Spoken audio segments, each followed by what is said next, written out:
Jadi sebenarnya mungkin saja bukan Jokowi yang cawe-cawe, tapi Pak Prabowo lah yang sebenarnya seorang ahli perang, ahli strategi. Karena dengan quotes on quotes menyandera Gibran, maka Pak Prabowo akan bisa menggunakan otak Pak Jokowi dengan pro bono, cuma-cuma. Sekarang kita akhirnya memiliki presiden yang ada dua. Dan ini adalah sebuah keuntungan bagi negara ini. Hanya orang bodoh, naif, dan picik yang masih terus menganggap bahwa Pak Jokowi dan Pak Prabowo harus dipisahkan.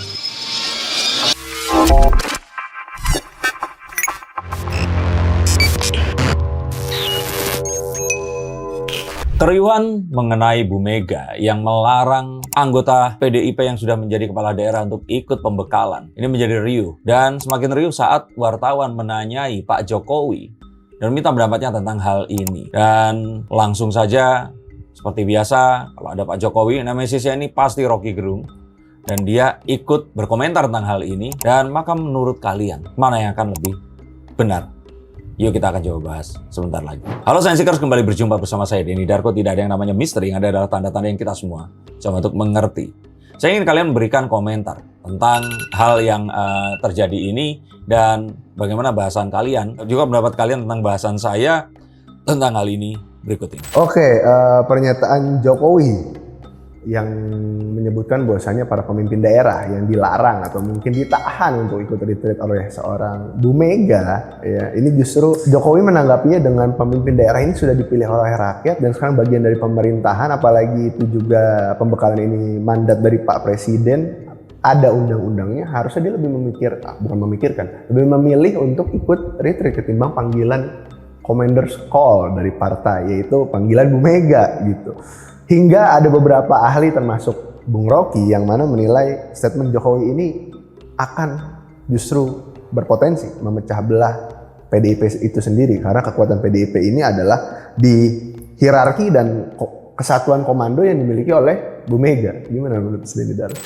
Menurut saya ingin membuat sebuah konten tentang Rocky Gerung ini tadi. Saya melihat dia bukan sebagai orang yang lebih tua, tetapi seseorang yang berpendapat dan saya mengcounter pendapatnya. Saya ingin mengatakan bahwa saat Rocky Gerung ini berbicara tentang politik, terutama Jokowi, jangan didengarkan dan jangan dimasukkan ke dalam, kalau ini kan masukkan ke dalam hati, nggak dimasukkan ke dalam pikiran karena udah nggak masuk akal. Logical fallacy-nya di sini itu sangat-sangat syarat dan banyak sekali, dan ingin saya katakan bahwa Rocky Gerung itu sangat terprediksi. Apapun yang dikatakan oleh Pak Prabowo dan Jokowi, dia akan mengcounter dan mengatakan hal sebaliknya.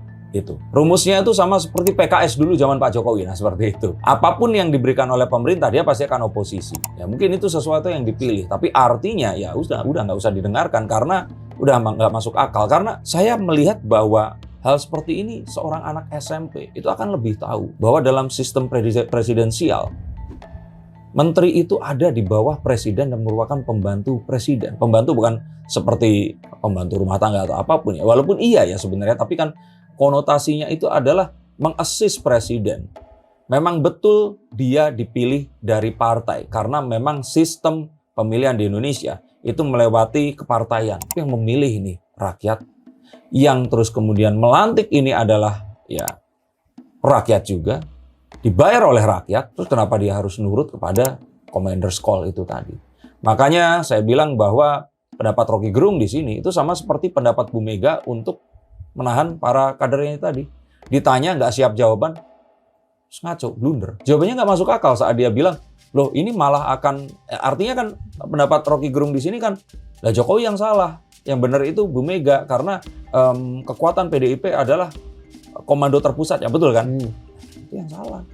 Dan dia itu tanpa berpikir mengucapkan itu, saya yakin sekali. Tapi ini salah satu statement Bung Rocky juga ya, Megawati justru tahu dan udah membaca langkah Pak Jokowi yang ingin melemahkan PDIP, makanya dia membuat langkah itu memanggil atau mungkin Commander's Call tadi itu. Nah gimana menurut Denny Darko? Ya analisa Bung Rocky saya hormati, ya, tapi keliru. Bu Mega nggak akan ngerti nggak? Se-strategis itu. Saya pikir ini adalah sesuatu yang muncul dari kemarahannya, dan dia bertindak tanpa dia pikir lebih masak-masak lagi. Dan apa tujuannya melakukan sesuatu yang Pak Jokowi pikirkan, yang sebaliknya itu menunjukkan apa yang Rocky lakukan gitu loh. Jadi itu bukan Bu Mega, itulah Rocky Gerung. Jadi tahu Pak Jokowi ngomong apa, dia udah nyiapin sebaliknya, atau kalau nggak di counter dengan sebaliknya. Menurut Bung Rocky, dengan ditahannya atau mungkin ditangkapnya seorang Hasto, ini menandakan Hasto ini benar-benar dikriminalisasi ya bahasanya, kriminalisasi. Mengapa? Karena terlihat sekali bahwasanya ada keterlibatan pemerintah atau mungkin politisasi di dalam penangkapan dari Pak Hasto ini. Karena hanya Pak Hasto ini yang ditangkap dan diproses. Harusnya Pak Jokowi juga menurut Bung Rocky. Jadi tidak ada ketimpangan itu, tidak ada maksudnya menyelesaikan kasus dengan hanya mengadili satu orang saja. Nah, itulah Rocky Gerung lagi jadi penunggang. Jadi dia sebenarnya tidak punya empati sama sekali dengan Hasto Kristianto. Dia pun nggak punya empati dengan Megawati Soekarno Putri. Dan asal kalian ingat, dulu pernah nyaris dipenjarakan oleh mereka, betul kan? Masih ingat nggak? Yang mana nih? Rocky Gerung pernah ditersangkakan dan akan dipenjarakan oleh PDIP. Iya, iya. Nah sekarang tiba-tiba dia datang bak malaikat, kemudian ngebelain, padahal tujuannya satu, untuk menyerang Pak Jokowi. Udahlah nggak usah didengerin. Tapi oke lah, karena ini pertanyaan dan saya punya sebuah, ya kalau saya bilang obligasi untuk menanyakan ke tim saya ini bahwa saya bisa menjawab semua pertanyaan, maka saya ingin katakan bahwa hal seperti itu adalah hal yang, ya tadi saya udah katakan ya, sesat pikir ya. Bahwa kalau memang ternyata bisa ditemukan bukti yang sama dengan bukti yang menginkriminasi Hasto Kristianto, silakan Pak Jokowi ini diproses. Karena itulah yang dikatakan oleh Pak Jokowi di depan awak media saat ditanya tentang yaitu tadi, Pak, banyak yang itu setelah bertanya masalah ini ya, perintah Bu Mega ini ya. Pak, banyak yang meneriakan adili Jokowi. Jokowi menjawab dengan biasa. Ya silahkan saja, jika ternyata ada bukti yang secara hukum itu bisa diajukan. Ya nggak apa-apa, silahkan, nggak ada yang menghalangi gitu.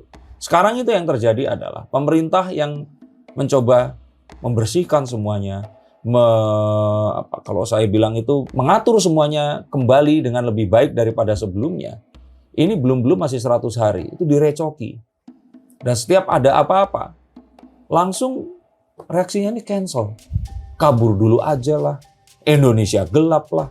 Ada apa sih dengan kalian semua dan sosial media yang meracuni kalian gitu? Ada apa dengan kesabaran bangsa ini? Ini Pak Prabowo, berikan kesempatan. Dan berikan waktu dan tempatnya. Ini masih 100 hari lebih. Sudah cancel seperti itu. Nah saya pikir hal seperti ini yang harus dibenahi. Menurut Bung Rocky juga, kali ini saya tahu Bung Rocky doang nih, saya nggak nemu di mana-mana lagi. Kalau politik nasional hendak mengganggu otonomi partai, maka wajarlah Bu Mega bereaksi. Maka dari itu reaksi itu sangat keras dan juga wajar saja jika melarang para pemimpin daerah ini untuk mengikuti pembekalan. Oke. Otonomi partai yang meminta kepada calon kedua dari pemenang pilkada di Dapil Palembang ya kalau nggak salah ya. Jadi Dapil Palembang pemenangnya meninggal dunia. Nah yang kedua ini harusnya kan naik menggantikan.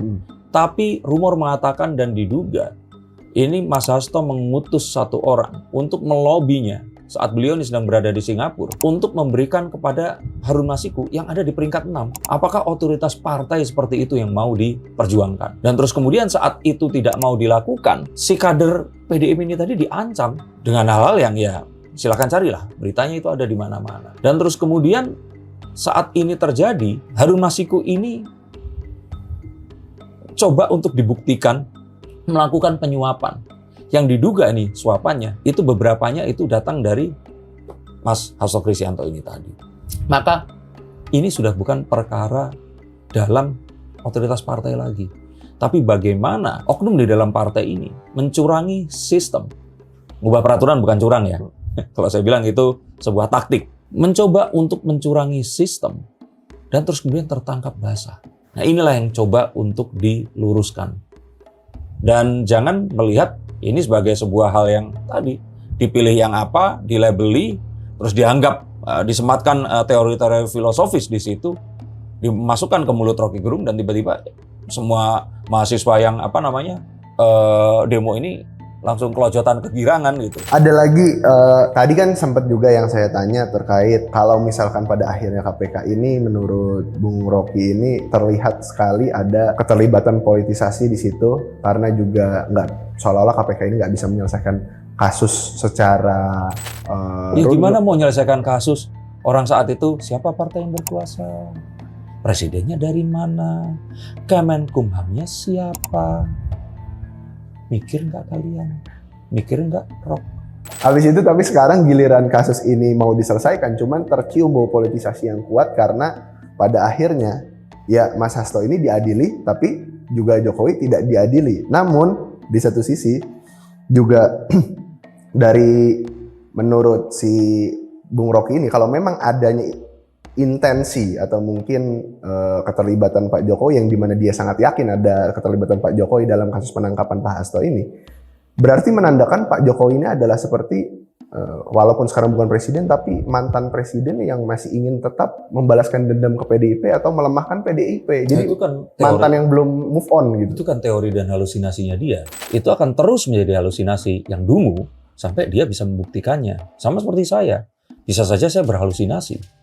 Tapi kan akhirnya terbukti dengan semua yang terjadi ini tadi. Tadi kan saya sudah bilang kan bahwa ya siapa yang bilang Pak Jokowi nggak akan diadili? Siapa tahu ini belum aja. Dan tapi coba difikirkan juga bahwa cuman sekelas sekjen partai aja itu menunggu sampai 5 tahun ganti presiden, ganti partai, ganti menteri hukum baru bisa diproses. Lah apalagi Pak Jokowi yang mantan presiden dan terus kemudian dia itu anaknya ini wakil presiden yang aktif dan menjabat saat ini dipilih oleh rakyat sebanyak lebih dari 50%. Good luck. Ya silahkan, nggak apa-apa. Nah dia ini kan mempermasalahkan sesuatu yang sudah dilakukan dan membandingkan dengan sesuatu yang dia yakin tidak akan dilakukan yang ini belum tentu. Kalau ternyata nanti buktinya di sini itu ada, Pak Jokowi kan diadili. Kalau ternyata nanti memang teorinya dia bahwa Gibran dan Prabowo akan berpisah dan Prabowo dan Jokowi juga akan berpisah, ya ini kan pasti akan diadili. Itu artinya di dalam pikirannya Bung Rocky ini sudah menyetujui dan yakin bahwa Prabowo dan Jokowi ini nggak terpisahkan. Karena kita harus ingat, Jokowi boleh cawe-cawe, Jokowi boleh menyarankan. Tapi apakah Pak Prabowo ini adalah anak ingusan yang bisa di-drive oleh seorang tukang kayu? Saya pikir sih enggak ya. Kita harus ingat yang menciptakan Jokowi ini tidak hanya Megawati, tapi juga Prabowo Subianto. Pertanyaan terakhir, kalau kita berbicara tentang Jokowi cawe-cawe ya kan, ini kan memang Pak Jokowi sudah bisa kita bilang sepaket sama Pak Prabowo. Iya, dan Pak Prabowo mengizinkan loh ya untuk cawe-cawe. Ingat loh ya, kalau Pak Prabowo nggak mau, ya Jokowi nggak akan bisa apa-apa. Iya. Tapi kalau kita menimbang itu kan berarti mereka berdua ini sepaket dan juga Pak Prabowo mungkin dengan adanya manuver politik yang dikeluarkan oleh Bu Mega seperti menahan para kepala daerah yang berasal dari fraksi PDIP ini, namun baru Pak Jokowi nih yang angkat bicara terkait kebijakan itu. Tapi apakah itu juga bisa menandakan pesan Pak Jokowi yang bilang bahwasanya harusnya kepala daerah ini mendahulukan rakyat ini juga bisa diartikan sebagai suara Pak Prabowo juga atau seperti apa? Saya pikir enggak ya. Karena kalian mungkin tidak sadar. Karena pertanyaan terakhir ini akan jadi sebuah penjelasan yang akan sangat pintar. Membuat kalian sadar dan akan menjadi satu garis bawah yang membuat kalian akan ya akhirnya kalian tahu bahwa Pak Jokowi ini yang benar. Dikatakan oleh juru bicara Golkar bahwa Presiden Soekarno pernah mengatakan untuk mengutamakan kepentingan negara di atas kepentingan kelompok. Dan ini pernah juga dilakukan oleh Joko Widodo. Tidak patuh kepada Bu Mega dan lebih pilih untuk mengutamakan kepentingan negara dengan cara melanjutkan apa yang sudah dibangun, melakukan rekonsiliasi dengan lawan politiknya selama 2 kali pemilihan dan meneruskan cita-cita proklamasi, termasuk di dalamnya adalah memindahkan ibu kota negara. Maka sebenarnya seorang Jokowi ini tidak hanya omong-omong saja. Beliau walk the talk, beliau mengatakan apa yang sudah dilakukan.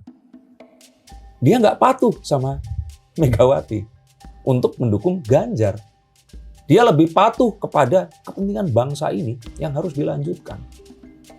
Dan inilah yang terjadi, yang disalahpahami oleh sekian banyak masyarakat. Hanya karena dia harus menuruti Pak Prabowo yang meminta Gibran sebagai wakil presidennya. Jadi sebenarnya mungkin saja bukan Jokowi yang cawe-cawe, tapi Pak Prabowo lah yang sebenarnya seorang ahli perang, ahli strategi. Karena dengan quotes on quotes menyandera Gibran, maka Pak Prabowo akan bisa menggunakan otak Pak Jokowi dengan pro bono, cuma-cuma. Sekarang kita akhirnya memiliki presiden yang ada dua. Dan ini adalah sebuah keuntungan bagi negara ini.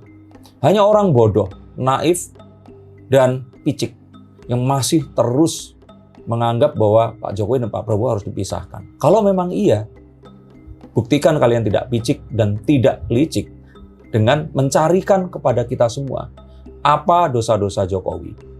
Ajukan secara hukum dan buat agar ini tidak bisa dianulir oleh Pak Prabowo sekalipun. Jika itu bisa dilakukan, saya yakin kebenaran ini pasti akan terkuak. Jika tidak, maka kebenaran yang sejati ini adalah apa yang dikatakan Pak Jokowi. Utamakan kepentingan negara di atas kepentingan apapun. Apakah kita juga harus melakukan ini dalam setiap pekerjaan dan juga kehidupan kita? Memilih untuk kepentingan yang lebih banyak dibandingkan kepentingan kelompok. Tapi bukankah itu yang diajarkan pada pelajaran PMP dulu atau kewarganegaraan? Maka marilah kita sama-sama untuk melihat ini semua secara objektif dan tidak mendahulukan ketidaksukaan, kebencian. Sesuatu yang mungkin saja kita salah memilih hanya karena kita salah berada di dalam gelembung yang keliru. Terima kasih, sampai jumpa dan salam.